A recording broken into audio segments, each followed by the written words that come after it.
Hey guys, we're here with John, CEO of Disruptor Beam. We're going to go over some two games that they're featuring here at PAX East.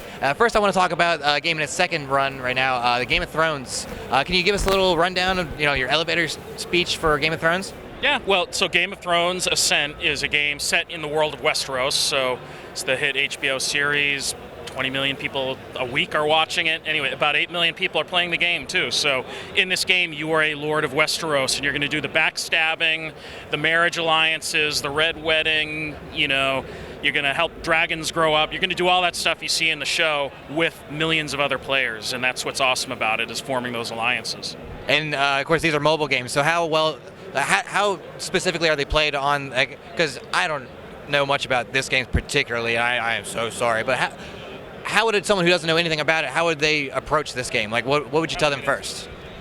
Yeah, well, you can actually play it on all kinds of devices. So it's available on mobile. You can also play it on a PC or Mac just with your web browser. So it's all over the place, and you play it all together. So whether you have a friend that's on a phone or an iPad or playing it in their web browser, and it's all the same universe. Really easy to get started. So for the Game of Thrones fan, you're going to recognize stuff right off the bat. You're going to join one of the noble houses. So whether you want to be the Targaryens, who are the people thrown out of Westeros a long time ago and are trying to come back and raise dragons and stuff, or whether you want to be a Stark or a Martell, you can be with any of these families. And if you've watched the show, you're going to now be able to live the show, because every week we're releasing new content. What's awesome about this is the new season is coming out on HBO in just a few weeks. As soon as that show hits, every single week when there's new content, you're going to see new content in the game too. So you're actually going to be able to live alongside the same things, the quests, the storylines, the characters, the items and stuff are going to evolve every single week. So it does follow the show throughout the season? Is that the idea? Or? Yeah, it follows the show. Every episode that comes out, the game itself evolves, and even when the season's off the air, we're continuing to expand it every week with other content, exploring other parts of the world that they didn't get to in the show. But yeah, while the show is on the air, that's an awesome time, because all the things you see in the show, they happen in the game at the same time, and you can actually take part in it. And Jon Snow still knows nothing. Yep. So let's move on to Star Trek Timelines, which caught our interest. I know, Will, are you a Star Trek fan? Yeah, I'm a pretty big Star Trek fan, but my sister is an even bigger Star Trek fan. And obviously, a quick shout out, again, very, very sad news recently with Leonard Nimoy, so, God bless him and his family. But, it doesn't seem to be stopping the excitement for Star Trek Timelines. Tell us a little bit about the game. Yeah, so here at PAX East 2015, we are previewing it for the first time. So we've been working on it for about a year. Like Game of Thrones Ascent, it's a game where you'll be able to play it on all these different devices, so phones, tablets, web browser, etc. It's a game where it's all about developing your crew.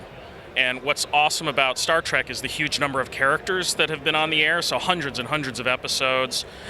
And what you're going to be able to do is combine your crew together from all those different characters. So if you want to see what it's like to have McCoy and Janeway and, say, Data, from 3 different series all brought together in the same crew, you'll be able to do that, because the game is really about figuring out strategically, how do I develop my crew, how do I develop the resources of my starship, and then how do I take that crew and apply them across different problems, different missions. And it could be combat, it could be diplomacy, it could be science. Different characters are good at different things.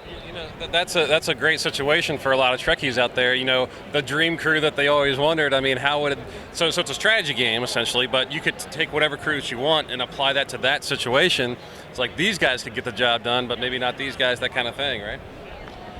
Yeah, I mean, the thing we realized with Star Trek is that, the problem with science fiction games of the past overall is that they're usually just fighting games. And Star Trek, although it has fighting sometimes you do need a phaser or a photon torpedo, it's really just a small part of the narrative. But the bigger part of it is this optimism that Gene Roddenberry had for the future, the first contact with new civilizations, problems solved through science and engineering and diplomacy and nonviolent means as well. So when we started really focusing on that, we realized the game would really have to be all about the characters and you as the captain putting your crew together in the right combinations to solve problems that often cannot be solved through violence.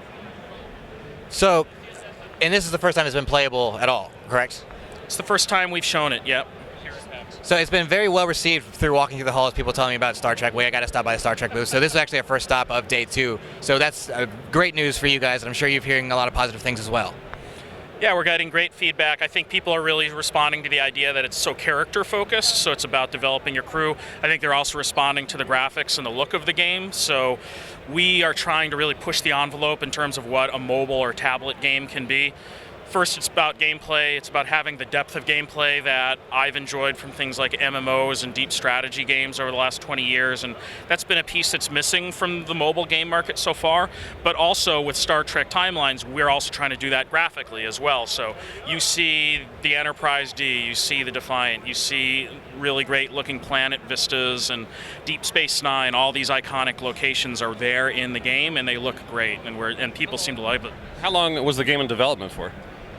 Well, it's over a year now, so the first time we even talked about it was PAX East last year, and that's when we just announced that we were working on it.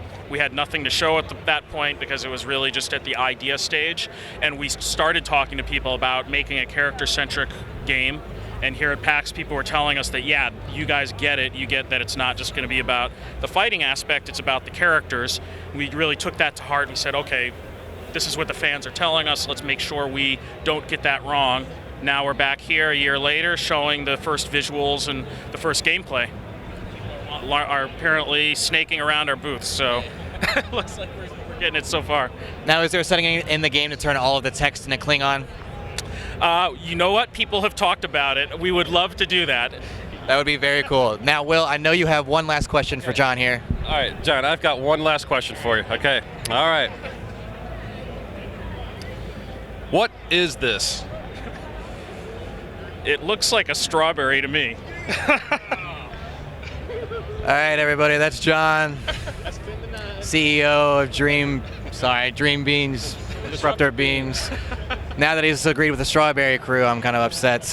Thank you so much for taking the time with us. Appreciate talking to you. We look forward to your games. We can't wait to check them out.